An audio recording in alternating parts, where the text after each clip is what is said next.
હમણાં દિલ્હીથી બે મોટા સાહેબો આવેલા અને આ યુદ્ધની વાહવાહી કરી, થોડા ઉદ્ઘાટનો કરી ચાલ્યા ગયા.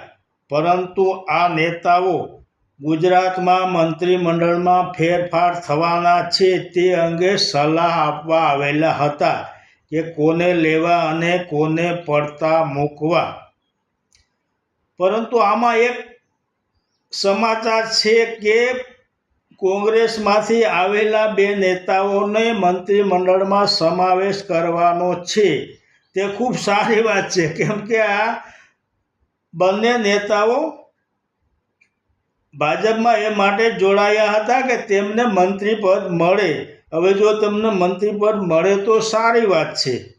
બાકી અને બીજું, આ કોંગ્રેસના નેતાઓ મંત્રીમંડળમાં લેશે તો ભાજપના નેતાઓ જે વર્ષોથી ચપ્પલ ઘસે છે એનું શું? તેઓ શું વિચારશે કે આ તો બહારથી આવે એને લઈ લે છે ને આપણે તો ખાલી ચપ્પલ જ ઘસવાના.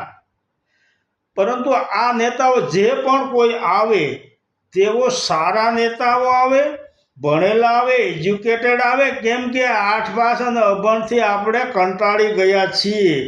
માટે સારા નેતાઓને લેજો અને રાજ્યનું કાંઈક ભલું થાય એવું વિચારજો.